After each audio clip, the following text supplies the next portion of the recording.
você, porque começou Bendita Hora, o melhor programa da tarde. O que você está fazendo aí, gente? Olha aí, ó, aqui realmente na Rede Vida de Televisão, ao vivo pro Brasil inteiro. Veja só, o melhor programa. Por que é o melhor? Porque é mais inteligente, porque só tem gente especial. E você sabe por quê? Porque tem 2 critérios para participar do programa, viu, professor? Primeiro tem que ser inteligente e depois tem que ser bonito. Porque só participa gente bonita nesse programa aqui, olha. De gente feia a gente já tá cheio aqui, tirando a Laura. Mas que beleza! Eu quero apresentar para vocês quem está com a gente hoje, vai fazer o programa, Dr. Antônio Siqueira, nosso grande amigo doutor em ciência da religião e mestre em tecnologia ambiental. Obrigado. Muito obrigado. Deus te abençoe. Eu estava com saudade de você, viu? Fazia muito tempo que você não veio aqui. Sabe o que é? O cachê cresce desse pessoal, depois não tem mais dinheiro para pagar a cachê. Não, é que me disseram que é só o Padre Marcos que me queria aqui. Ah, então... olha aí. Então você está se entregando dizendo que veio com o Padre Marcos. É, lógico. Nós não conversamos mais. Quem está com a gente aqui? Doutora Aline Helena, muito obrigado. Cirurgião vascular, muito obrigado, viu, doutora?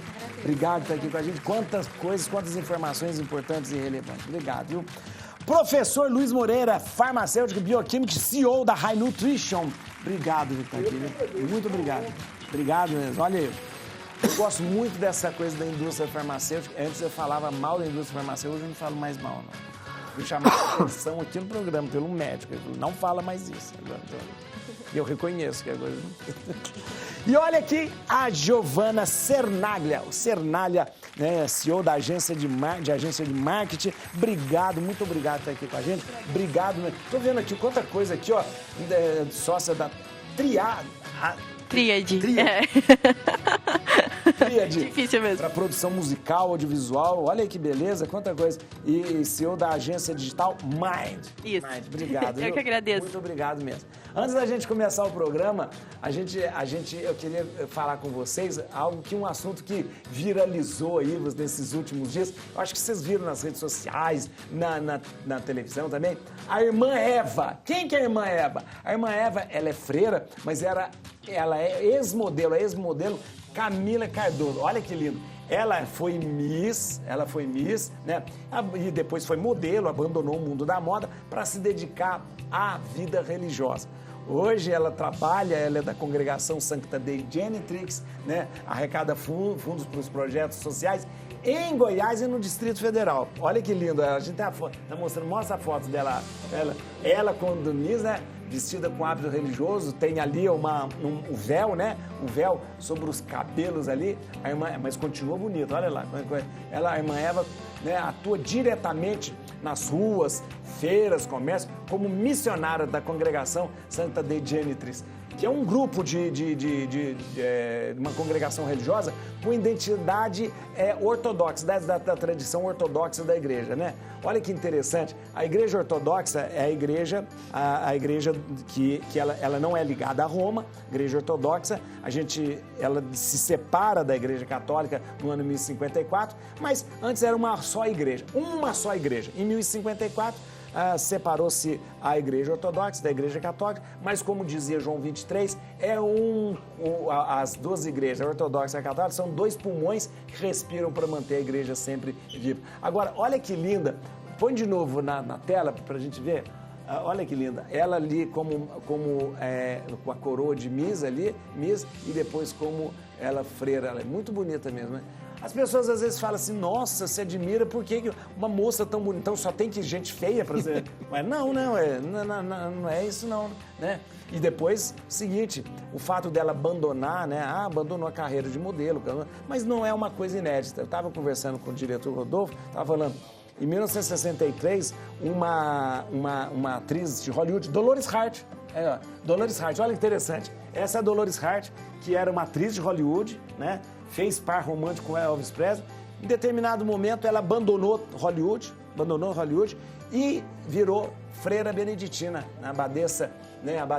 E é interessante que eu acho que ela morreu em 2015. E olha que interessante. Durante o tempo todo, ela ainda continuava fazendo parte da Academia de Hollywood, que votava nos filmes para o Oscar. Muito interessante, né? Dolores Hart, olha aí. Né? E olha, a igreja, só lembrando aqui, a igreja ortodoxa, quando a gente olha a igreja ortodoxa, a igreja católica, a gente pode olhar como uma igreja só. Houve uma divisão política no ano de 1054, que com um viés religioso, um dia a gente podia até falar mais, né, uma questão teológica da vinda do Espírito Santo. A igreja ortodoxa diz que o Espírito Santo veio do Pai pelo Filho, a igreja católica romana fala que o Espírito Santo veio do Pai e do Filho, então por causa desse ezinho deu uma briga toda, e aí a briga foi na verdade um motivo aí para se separar a igreja católica da ortodoxa, e porque na verdade a separação era mais de costumes, mais política, porque você tem aqui o jeito oriental de ser e aqui o jeito ocidental. Desde o tempo do Império Romano do Oriente, o Império Romano do Ocidente, um cai e o outro continua, a gente tem essa divisão. Mas na verdade, até o ano de 1054 existiu uma só igreja. A maioria dos santos da igreja são os santos das duas igrejas, até o ano 1054, os santos da igreja ortodoxa são os santos da igreja católica. Então, na verdade, é uma igreja com governos diferentes, né? Nós temos o patriarca de Constantinopla, temos o Papa em Roma. Muito bem, quem era também freira da igreja ortodoxa era a mãe do príncipe Filipe, né? Filipe, que era casado com a rainha Elizabeth. Filipe, né, que ele chamava, né? Príncipe Filipe, casado com a rainha Elizabeth. A mãe dele era princesa na Grécia, deixou a realeza, se tornou freira e foi canonizada como santa da Igreja Católica, santa da Igreja Católica, da Igreja Ortodoxa. A mãe do príncipe Filipe. Isso mesmo. Essa é a mãe dele, tá vendo? Viu? Vamos começar. Vocês estão tomando café, né? Muito bem. A senhorita não está tomando café. Olha aqui, ó. Sem açúcar. Não, isso é muito... Sem açúcar é um absurdo, mas isso é uma ofensa. Antônio de Oliveira Siqueira, o grande Antônio, Carta Encíclica Laudato Si, um diálogo com a ciência socioambiental. Este é o livro do Dr. Antônio Siqueira, veja só. Quem vai mostrar o livro? Já está mostrando lá. Tá? Esse é o livro do Dr. Antônio Siqueira. E você traz aqui, olha aqui, ele traz, muito bonita, parabéns, viu? A capa, muito bonita. O livro traz o quê? Traz um estudo, traz uma reflexão sobre a Laudato Si. Primeiro, a Laudato Si, o que é, né, doutor? Pois bem, a Laudato Si foi uma encíclica que foi elaborada pelo Papa Francisco, durante o papado dele, de 2015. Né? Na verdade, foi a segunda dele, né?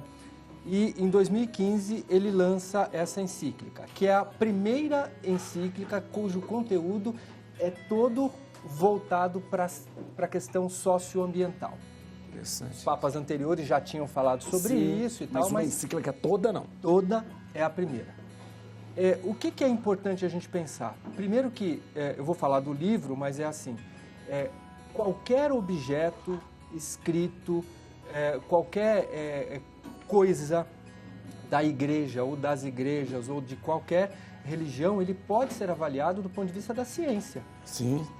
Que eu acho que é o primeiro grande argumento que a gente deveria ter, até para evitar a parcialidade. Justamente, é verdade. Tá? Então, quando eu me afasto daquele objeto, daquela coisa, e faço uma avaliação um pouco mais adequada, eu também me aproximo dela da forma correta, para evitar o pieguismo, para evitar isso, o infantilismo diante de todas aquelas coisas. Lembrado, isso mesmo. E religião e ciência podem se falar. Elas não podem invadir o campo da outra, mas elas podem se falar. Então, a minha grande vontade era essa, me afastar do objeto, analisar o objeto e ter uma visão bastante imparcial. Imparcial, é verdade, imparcial. E para poder identificar o seguinte, o que a igreja fez antes, o que é a encíclica e qual a repercussão dela. Você é um estudioso, você é mestre, né, nessa questão ambiental. Essa visão técnica e mais científica é muito importante. Alguém que está olhando de fora, isso é muito importante, muito importante. Né? Até para poder dizer o seguinte, isso é uma ideia absolutamente de tentar arregimentar um fiel que não era abarcado pela ideia ambiental? Não. Não é. Não é nada proselitista. Isso. Então era esse o grande motivo, era tentar entender o que é e com base em que ela foi escrita. Por isso você falou, o subtítulo é um diálogo com a ciência socioambiental. Isso. Até para poder dizer o seguinte, ela tem fundamento científico, sim ou não? Eu pergunto para você. Sim. Sim. A grande virtude dela é poder falar do que é meio ambiente, das repercussões na sociedade, principalmente nos mais frágeis, tentar propor uma ideia de melhoria das condições ambientais, uma pressão nos governos, para poder dizer, com base na ciência, que isso tudo é verdade. Então, isso tudo foi buscado na academia mesmo, né? Ou seja, foi-se identificar fundamentos científicos para poder escrever sobre ela. Doutor Antônio, eu preciso ler a encíclica primeiro para ler seu livro? Ou eu posso ler junto? Aí vai de cada um. O que a gente não pode fazer é se distrair. E deixar distrair no sentido de acreditar em qualquer coisa que as pessoas digam e não ter critério e não ter senso crítico para avaliar alguma coisa de modo imparcial. Isso. Eu acho que esse é o grande negócio. Muito interessante. Foi por isso que eu me debrucei a isso, porque eu sou da área de meio ambiente, mas gosto muito das coisas voltadas para a religião. E por isso que eu fui fazer ciência da religião, para me afastar daquilo que é a preguiça. Né? Esse é meu, porque eu estou vendo aqui que já tem até... E quem quiser adquirir o livro, como que faz? Pode entrar em contato com você mesmo? Não, pode entrar no meu site. O site? É www.antoniosiqueira.com.br. Tem todas as informações. Porque isso é muito importante. Eu acho importante para não só dentro das pessoas religiosas que conhecem a encíclica, mas também fora, principalmente fora, para ver esse olhar técnico, esse olhar científico dessa encíclica. Só mais uma informação. Este ano nós comemoramos 10 anos, é por isso que eu publiquei, da encíclica Laudato Si. Este ano nós comemoramos 800 anos da Carta da Terra, do Cântico das Criaturas, lá de São Francisco, 800 anos, né? Esse ano tem a COP30, que é um engodo gigantesco que tem por aí. O engodo? Enfim, e também nós temos, enfim, toda uma... Bom, enfim, tem mais coisas. Você viu que ele é polêmico. Chamou a COP30 de engodo, hein? Foi ele que falou. Vamos ver aqui, ó. Vamos ver aqui, gente, ó. Sertralina para emagrecer. Opa! Sertralina não é antidepressivo. Especialistas fazem alerta sobre efeitos na saúde. Olha, sertralina, o pessoal usando sertralina para emagrecer? Estão usando. Mas isso aí é uso indevido. Isso a gente chama de uso off-label. É um uso fora da bula. Não é uma recomendação, não é uma recomendação direta. A sertralina é um antidepressivo, que ele inibe a recaptação de um neurotransmissor no nosso sistema nervoso central, que é a serotonina. E esse aumento da serotonina, sim, ele pode causar ali uma redução de ansiedade que acaba interferindo na compulsão por alimento. Tá. Então o fato de você ficar menos ansioso, você acaba comendo menos, né, e vai trazer essa... E o fato também de você estar melhor também. Perfeito. Você está mais animado, vai para academia, não sei o que, acaba melhorando assim. Sim, ele melhora o humor, né? Melhora o humor, a pessoa fica mais disposta. Mas nos efeitos colaterais da sertralina, está escrito assim, náusea. Entre nós, quem tem náusea não consegue se alimentar. É verdade. Então é um efeito, não é um efeito direto, ela não foi feita para isso. Então, como efeito colateral, ela pode diminuir o consumo do alimento. Porém, o pessoal está fazendo uso indevido. A sertralina é um medicamento dentro do que nós chamamos de portaria 344. É um medicamento que é tem que ser controlado. Controlado. Ele não pode ser vendido sem a presença de uma receita médica. Aquela receita azul é aquela receita Não, azul? não é, a sertralina não é a receita azul, azul. É uma receita branca que tem que ser feita em 2 vias. E é retida. Isso, é retida. Uma das vias tem que ficar na Então, farmácia. mas aí a pessoa... E como que as pessoas conseguem...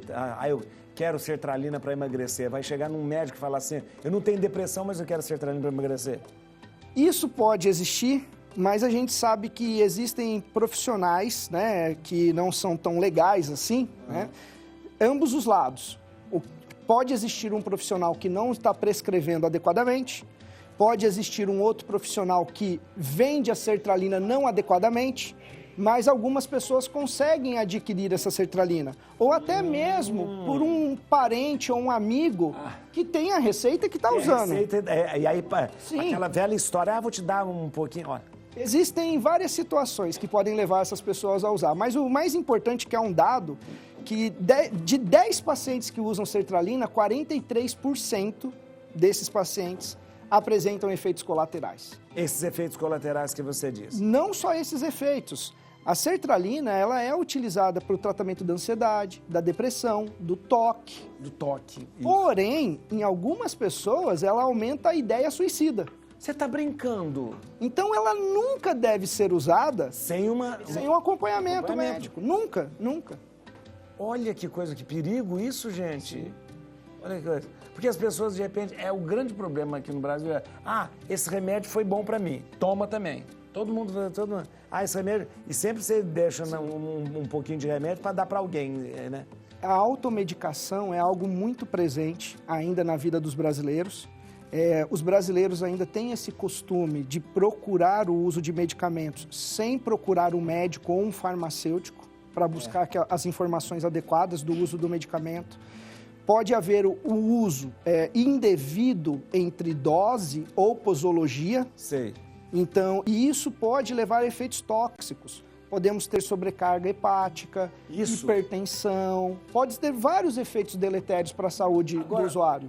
Doutor, eu vejo remédios, assim, são remédios seríssimos, que de repente tem comercial na televisão, aquela coisa do paracetamol, né? Que ele tem um perigo danado pro fígado, né? E se toma, de repente, Tilenol, a torta é direito, né? Inclusive, tem um documentário que vai ser liberado agora, este ano, falando das mortes por paracetamol nos Estados Unidos. Tá vendo, ele? Tá vendo? Que foram, por muito tempo, isso foi contido. Foi contido. Exato. E nos Estados Unidos não pode tomar Novalgina. Não. Só pode tomar paracetamol. E o negócio... E outra coisa também que intoxica coisa é o tal daquela nimesulida, né? Que é um perigo também. Sim. Nimesulida. Todo medicamento... a gente até brinca, tem uma frase muito boa que define isso, que a diferença entre o medicamento e o veneno é a dose. É a dose, é verdade. Então, é como usar, a forma de usar define tudo. Então, todo medicamento tem o seu risco. O AS infantil. AS infantil que a gente usava, né? Antigamente, qualquer coisinha, dor de cabeça, tinha AS infantil. AS infantil é utilizado como anticoagulante. Isso. A pessoa pode sofrer um acidente em casa e sangrar, ter uma hemorragia. Tem uma hemorragia. Exato. Tem uma hemorragia. Olha que coisa. Aspirina, acho que quase ninguém fala mais. Essa é a aspirina. Mas sim. A aspirina, ainda existe aspirina? Existe. Você sabe que eu tive úlcera gástrica de tanto tomar aspirina? De tanto tomar aspirina. Mano. Marketing para celebridades. A importância das estratégias digitais ao lançar um trabalho de carreira. Eu estava lendo uma reportagem essa semana, dizendo assim, sobre médicos, sobre coisas, falou assim, se você não tiver, de repente, um marketing na rede social, você não existe. Não existe. Hoje em dia, o marketing é visto como uma extensão de carreira, né? Nem é mais opcional, assim, um artista ter ou não ter as redes sociais ativas. Ele precisa disso, senão não tem. Mas não só o artista. Acho que qualquer profissional, ele precisa, né, dessa coisa do marketing na rede social, né? Exatamente. Agora, essa figura da pessoa que faz o marketing para uma celebridade, para um profissional liberal, é fundamental também, né? Porque nem todo mundo sabe fazer. Exatamente. E o profissional, ele faz toda a pesquisa de mercado, né, e planejamento para que o seu produto, ou no caso sua música, né, que é o meu segmento, alcance um público potencial, né? E assim Você trabalha com artistas da música, né? Isso. Então ele tem. Hoje não existe mais aquela coisa do rádio. Antigamente a gente levava na rádio para tocar. Como é que hoje um artista é conhecido? Então, a rádio ainda existe. Ainda existe, Ainda é uma potência muito forte, mas hoje em dia existe a distribuição digital, por exemplo, que são as plataformas de streaming, então Spotify, YouTube, que, né, você pode assistir também videoclipes, etc. E as redes sociais, que são a grande vitrine desses artistas, né? Então, por isso que a nossa profissão vem crescendo tanto e tendo tanta potência. A questão antigamente também o grande meio de divulgar uma música era o clipe. O clipe continua. Continua, mas o clipe hoje ele não é mais na televisão, né? Nem MTV, ainda tem MTV. É a próxima, eu já tô queimando largada aqui. Não, mas o que eu tô dizendo é muito importante que uma pessoa possa gerenciar esse marketing de um cantor, de uma celebridade, né? É, exatamente, porque é isso, né? O artista fica mais voltado para a carreira em si, para as músicas, show, etc. E os profissionais ficam por trás fazendo toda a estratégia de carreira, né? Então, tem aquele negócio assim, tem tantos posts por dia, não tem esse negócio? Isso varia muito de objetivo. Varia muito com o objetivo do cliente. Posts, né? Aquela coisa, não tem, isso depende. Depende muito do objetivo do cliente. Sei. Sem dúvidas. E aquela coisa, porque agora é só uma opinião sua. Eu acho que essas celebridades, elas mostram muito o dia a dia delas, assim. Eu acho que o que elas estão fazendo. Levantou, acordei, estou comendo isso. Isso faz parte de uma estratégia de marketing? O que é? Então, depende do objetivo daquele artista. Se estiver envolvido humanizar a rede social, por exemplo, faz parte. Porque hoje em dia as pessoas querem estar próximas, né, da rotina, o que aquele artista faz. Às vezes até saber da família. Gente. Então faz um pouco parte, sim, do nosso planejamento. Também é. Porque aí a pessoa se sente mais próxima. Ela vai mostrar filho. Aqui a Virgínia mostra tudo, né? A Virgínia mostra tudo. Tá comendo, ela levantou, tá com... Né? É verdade, até o... Polêmico. Podia perguntar para elas também. Não vou te comprometer. Vamos ver aqui, ó. Vamos ver. Inverno e a saúde vascular. Impacto das baixas temperaturas na circulação. Doutora, a baixa temperatura tem impacto na saúde vascular? Tem. Mas como assim? No inverno, a gente tem vasoconstrição, diminui o calibre dos vasos, principalmente os vasos periféricos, mãos, pés, pernas. Isso é uma estratégia do nosso corpo para proteger da perda de calor. Ela desvia o fluxo de sangue mais para os órgãos principais. Por isso que a gente sente frio no pé. Por isso. Olha, eu tenho que dormir de meia no inverno, sabia? Por isso que Porque as extremidades ficam geladas, às vezes pode até ficar roxo. A gente recebe bastante paciente com essa queixa. Nossa, meu pé tá roxo. Será que eu tô com algum problema vascular? Tô com uma isquemia?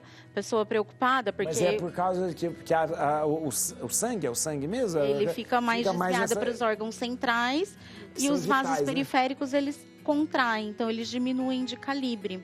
Nossa. E às vezes a pessoa sente até formigamento, né? Então a pessoa fica preocupada, achando que está com uma trombose, com uma coisa mais grave. E às vezes são só sinais da vasoconstrição periférica mesmo. Só isso, Agora, e geralmente nas extremidades que isso acontece, né? E assim, no caso das doenças venosas, por exemplo, no caso de varizes, a gente tem uma falsa sensação da melhora no inverno. Por quê? Porque as varizes são vasos dilatados. São vasos tortuosos e dilatados. No inverno, ela faz uma constrição e a pessoa tem aquela sensação que a doença melhorou. Mas não, a doença está lá, é uma falsa sensação. Porque no inverno, as varizes, elas causam menos sintoma, menos incômodo, tem menos inchaço por causa da vasoconstrição, a pessoa sente menos dor, então ela tem uma falsa sensação de que a doença melhorou. Mas, na verdade, foram só os sintomas que melhoraram, a doença continua lá.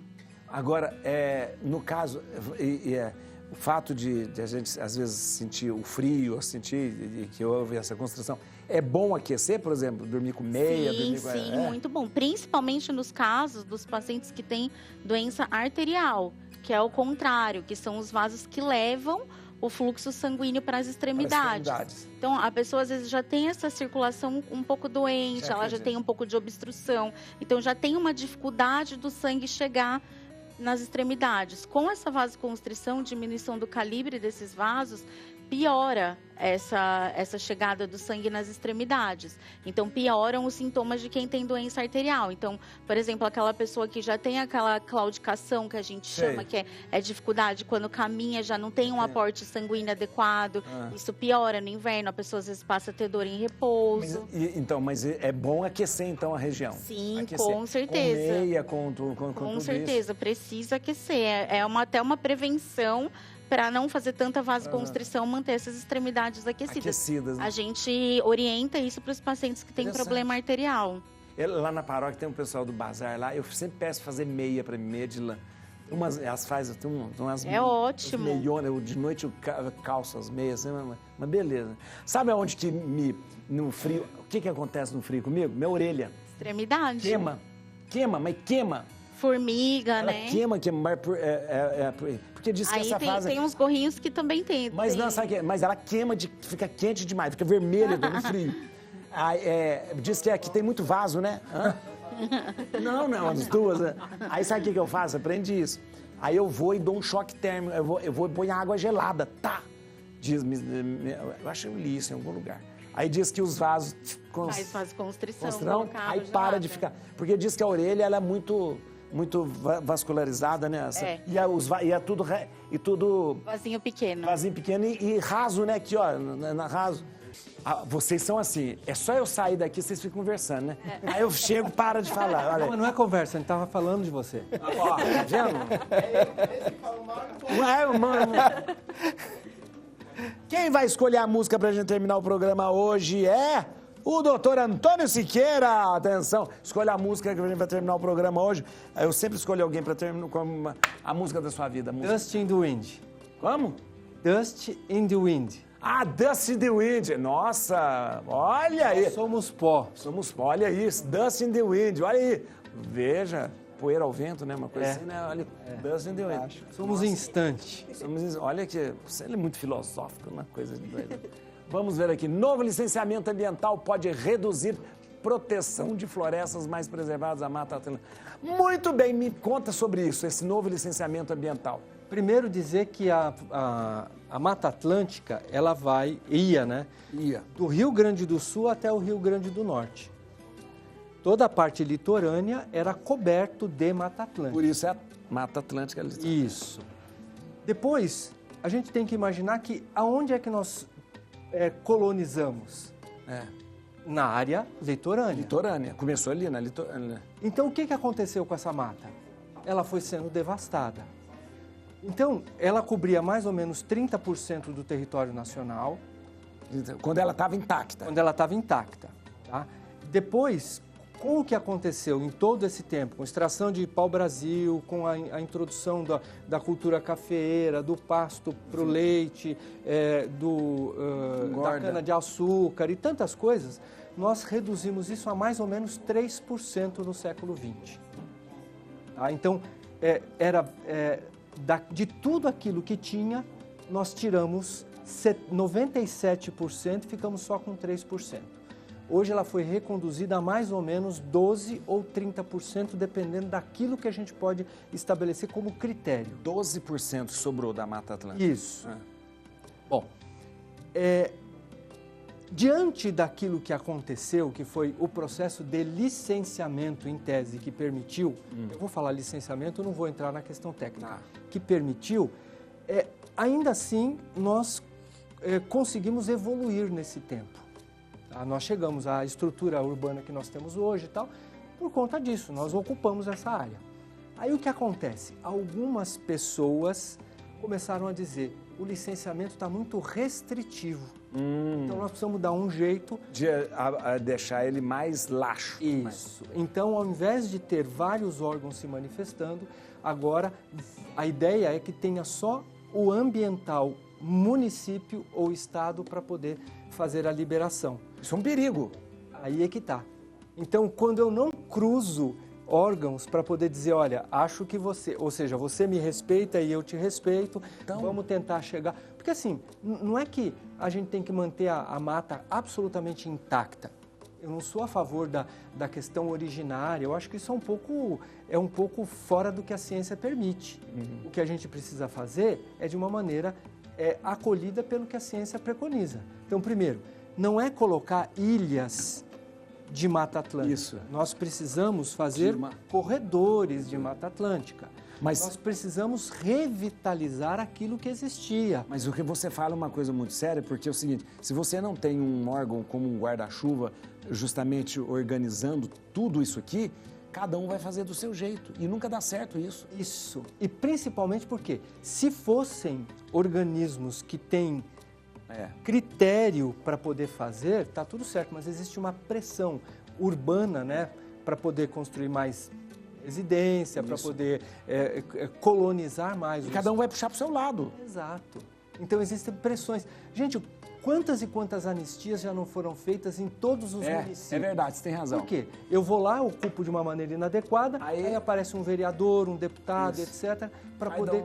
Então, quase que é um modus operandi de se fazer política ambiental no Brasil. Todo mundo vai fazer isso porque vai aparecer alguém para poder proteger ou criar um Antônio, mas isso aí esse licenciamento, mas isso, peraí, e o IBAMA, essa coisa toda, não existe isso, não tem... O que é o IBAMA? O que órgão é esse? Então, é o IBAMA que deveria um pouco... Então, fazer tudo isso. Resolver ou delegar. Mas eles querem tirar exatamente essa federalização do processo. Eles querem tirar quando eles querem que é o Congresso? O Senado, ele já aprovou e agora vai para a Câmara dos Deputados para eles poderem... E foi essa coisa, a discussão toda que foi feita com a Marina Silva aquele dia? Por causa em parte, disso? sim. Em parte, sim, né? Não é só isso, porque entra tudo no balaio, né?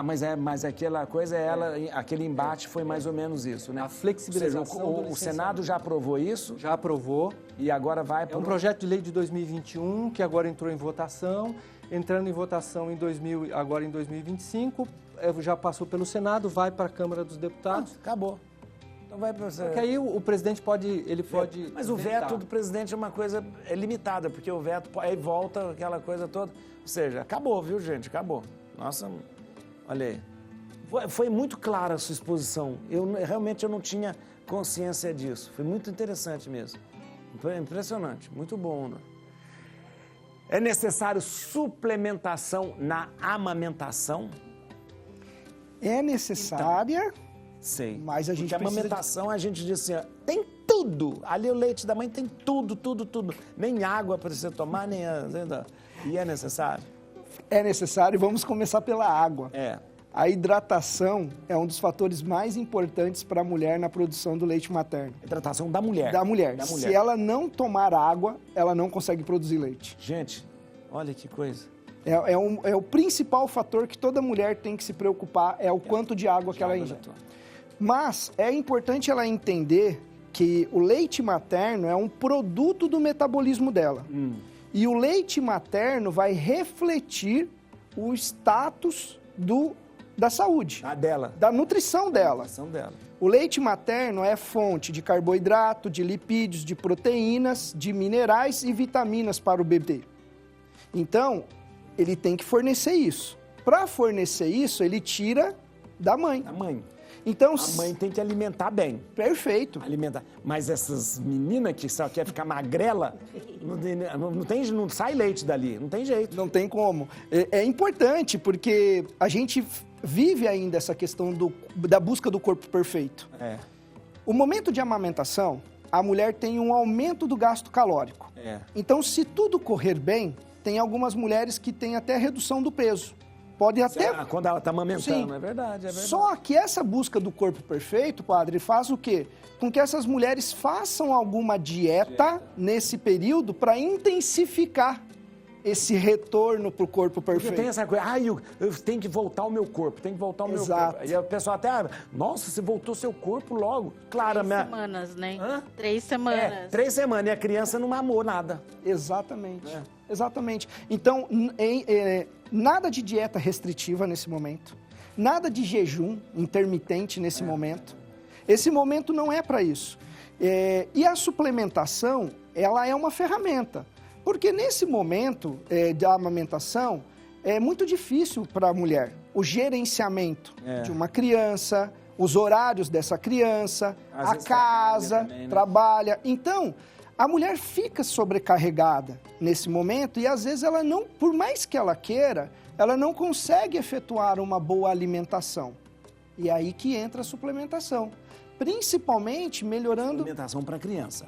Para mãe. Para mãe? Para mãe, para criança não. Não, pra esse momento é leite materno para criança. Leite materno. Então a mãe, ela pode receber suplementos, então? Pode, ela pode melhorar o aporte de proteína, porque ela não está conseguindo comer adequadamente. Ela pode ter um aporte de vitaminas e minerais, porque ela não está conseguindo efetuar as refeições como ela deveria. Isso devido ao acordar noturno, não conseguir dormir corretamente, o trabalho, esse gerenciamento. E psicologicamente também influencia também, né? De repente ela tem que estar mais tranquila, tem que estar... Porque senão trava também. E é nesse momento que entra o papel do pai, né? Porque o pai, ele entra como suporte para garantir segurança, para ajudar essa mãe a gerenciar coisas externas, para que ela possa ter um foco maior na criança e na saúde dela. Porque a saúde dela vai estar representada na qualidade do leite materno. Então, a suplementação é importante. Posso fazer uma pergunta? Claro. Tem leite pior ou melhor? De mulher? Tem, né? Porque você tem mau suplemento... Vamos falar assim, não vamos falar pior ou melhor, mas vamos falar assim. Uma mulher desnutrida, ela não vai conseguir fornecer a quantidade de nutrientes adequados que ela deveria fornecer para aquela criança. A gente não pode taxar o leite materno em melhor ou pior, porque o leite materno deveria ser o único alimento da criança nesse momento. Até quanto tempo? Então, a melhor situação é a amamentação. E nós sabemos que a vida moderna vem retirando das mulheres essa questão da amamentação. Segundo a Organização Mundial de Saúde, é recomendado amamentar até 2 anos de idade. A média da amamentação no Brasil são 6 meses. Olha aí. E depois entra nos leites. Já entra isso. O tal do Nando, a Aptimil, Exato. Por isso que eu não quero taxar como melhor ou pior. Né? Mas nos anos 70, a Nestlé fez campanha para não se amamentar. Era para usar os leitinhos da vida. Fez para as mulheres não amamentar. Para as multinacionais para vender leite em pó. Leite em pó. Minha avó, quando ia ter filho, minha avó, todo mundo sabe, perguntar para as avós, minha avó ia ter filho, ela começava a engordar galinha preta, que é melhor, porque ela é mais gorda, e vinho do Porto. Então, no resguardo era vinho do Porto, e canja de galinha, para ter muito leite. Mouse beer, né? Mouse beer. Ovo de pato. Então, e vinho do Porto. Antigamente, a gente tomava, Biotônico Fontoura tinha vinho do Porto, é fortificante, que é uma beleza. Né? Olha aí. Mas interessante isso, olha. Qual é a época do ano ideal para tratar varizes? No inverno, não é? Ou não? Na verdade, assim, não tem época certa, né? Toda época é. Porque varizes é uma doença crônica, progressiva e ela tem que ser tratada, né? Mas, assim, na prática, os pacientes preferem tratar mais no outono ou no inverno. Porque aí a pessoa não vai para piscina, não vai para praia, aquela coisa toda, né? Porque as marcas, às vezes uma manchinha, um hematoma que fica ali um períodozinho depois do tratamento, ela fica menos exposta, né? E também a pessoa fica menos exposta ao sol, que isso é uma coisa boa, porque o sol ele pode piorar essas manchas, né? Piorar, né? Então, assim, se a pessoa não for programar mesmo, eles preferem programar nessa época. E uma coisa boa também de tratar no outono e inverno é que quando chegar primavera, verão, a perna já tá linda. Já tá boa. Deixa eu te falar uma coisa, aquelas manchas, às vezes umas varizes, acaba dando umas manchas escuras, que parece que nunca mais sai. O que é aquelas manchas? Às vezes são muitos microvasos pequenininhos, agrupados, que a hora que a gente olha de longe parece uma mancha. Mas quando a gente vai olhar de perto, com uma lupa, ampliando, a gente vai ver que é porque às vezes tem uma veia nutrindo aquilo por baixo. Uma veia mais profunda que está nutrindo aqueles microvasos. Por isso que a gente precisa avaliar em profundidade. Não adianta só a gente olhar por fora e falar, vamos secar esses vasinhos. A gente precisa ver se tem uma veia nutrícia um pouquinho mais profunda no subcutâneo. A gente precisa ver se essa veia não está conectada com safena. Uma parte a gente consegue ver com a realidade aumentada, que é um aparelho que a gente tem no consultório, tem de transiluminação. Hoje a gente tem o VenViewer também, que ele faz uma projeção ali da imagem. A gente consegue ver uma espessura um pouquinho para dentro. E a gente tem o ultrassom, que o ultrassom ele vê tudo até sistema venoso profundo, veia muscular. Aí a gente faz um mapeamento venoso completo da árvore venosa para ver as veias que estão doentes e as veias que estão saudáveis. Doutora, mas a veia não é só uma questão estética, né? Não. Não é só uma questão estética, né? Porque a variz, a gente fala, não é só porque ela é feia, é porque ela é perigosa também, sim, né? Além dela dar sintomas, né? Conforme as varizes vão evoluindo, as veias vão ficando mais dilatadas, a pessoa começa a ter uma sensação de peso, cansaço, inchaço na perna. Com a progressão, isso vai escurecendo o tornozelo. Já viu aquelas pessoas que têm o tornozelo marrom, escuro, e espessura da pele muda até a movimentação, restringe a movimentação do tornozelo e ainda aumenta o risco de ter as flebites, que são coágulos que formam dentro dessas veias, que podem progredir até virar uma trombose profunda e, se não tratar, até uma embolia pulmonar é possível. Viu, gente? E as úlceras venosas, as né? Úlceras, que se a pessoa feridas, não trata esse tornozelo que vai escurecendo, vai alterando a consistência da pele, ele vai progredir para uma úlcera venosa, que é super difícil de tratar, super dolorido. E mesmo depois que fecha a úlcera, fica uma cicatriz ali, com diminuição da mobilidade do tornozelo. Então, o ideal é tratar antes de chegar nessas complicações, né? Olha, você tem que ir no médico, não adianta, de repente, só essa coisa de você falar, eu tô precisando. Vá, pelo menos uma vez na vida. Por isso que eu falo assim, a pessoa prefere tratar no outono, no inverno, as varizes, mas se ela já estiver dando um problema de saúde, uma úlcera, um risco de trombose, não dá para esperar o outono e inverno, aí tem que tratar agora, né? Então, tem que ver em que estágio que tá, né? Claro. Vamos ver aqui, gente, como funciona a distribuição digital de música no Brasil. Agora você vai falar pra gente. Agora sim. Então, a distribuição digital é justamente o processo que a gente estava falando, né? De disponibilizar a música nas plataformas de streaming. Então, Spotify, enfim, quando a gente consegue ouvir uma música nessas plataformas, é porque passou pela distribuição digital, né? E o que é legal é que hoje em dia, né, como a gente estava falando anteriormente, antes um artista precisava de grandes gravadoras, de grandes rádios. Não tem mais essa figura das grandes gravadoras. Está muito mais democratizado o processo, né? Então as pessoas conseguem fazer muito mais independentemente do que antes. Porque as gravadoras também ficavam tudo... O lucro era tudo das gravadoras. Não é verdade? Tudo era das gravadoras. Então você tinha lá algumas gravadoras aqui no coisa, você fazia de tudo para entrar na gravadora, que a gravadora fazia a sua divulgação. Mas também ficava com dinheiro quase tudo. Fazia todo o processo, era mais concentrado, né? Agora existem meios dos artistas independentes conseguirem também mostrar o seu trabalho, fazer o seu trabalho.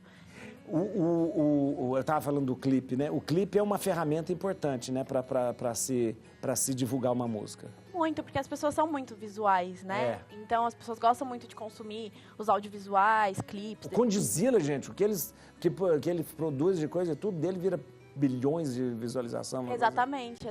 E às vezes traz diferenciais, né? Então, dependendo ali do planejamento, da estrutura do artista, você pode trazer alguns diferenciais no clipe que potencializam muito a entrega daquela música, por exemplo. A sua empresa trabalha com isso? Trabalha. Se eu quiser, eu vou lá e falo assim, eu gravei uma música, eu quero que você divulgue essa música. Aí vocês vão trabalhar todas essas áreas. Isso, a gente faz tanto a parte de gravação de gravação clipe, também? Produtora audiovisual. Vocês produzem? Produzimos. Tudo? Opa, beleza, tá vendo? Tanto a parte de divulgação, que é o pós, né? Que é o mais difícil. Que é o mais difícil. Aí vocês jogam em tudo quanto é plataforma, tudo isso. Isso mesmo, e faz toda a parte de divulgação, né? Para que aquele trabalho chegue no público específico, que é o mais importante. Porque vocês veem quem é o público. É o público-alvo, né? Então, toda a parte estratégica, assim, é com a gente. Olha que interessante. E hoje, acabou?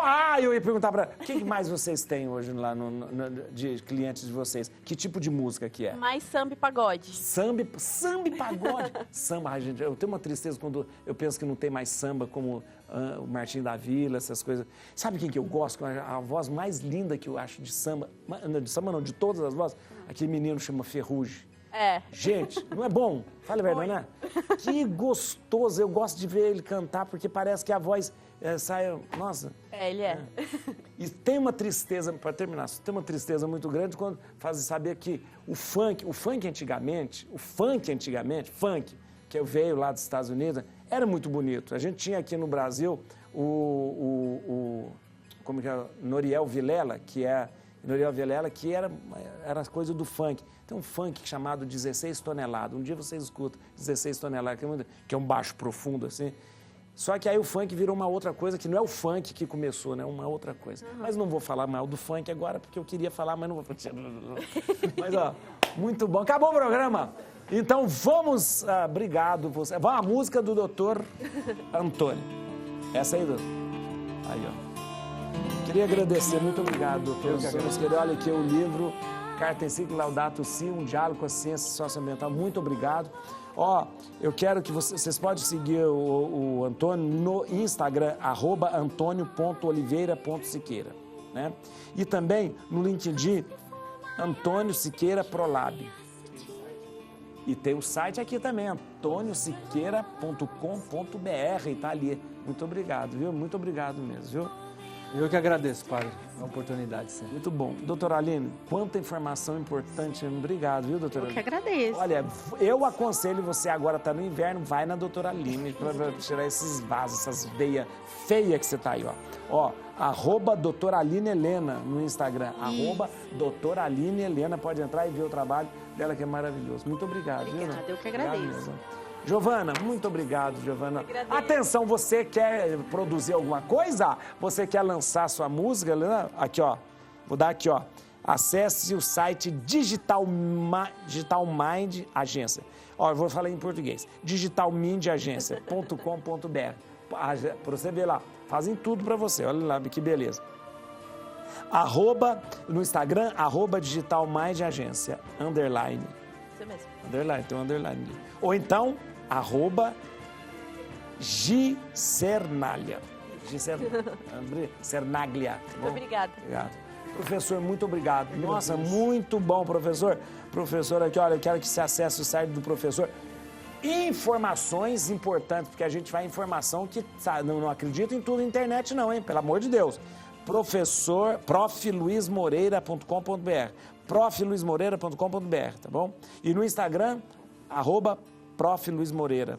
Ou então, no Instagram do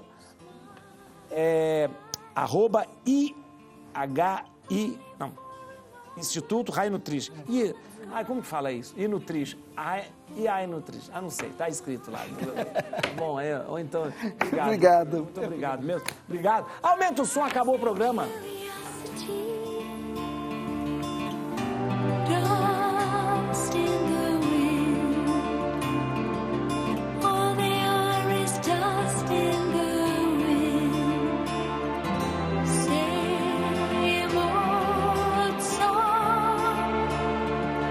Just to try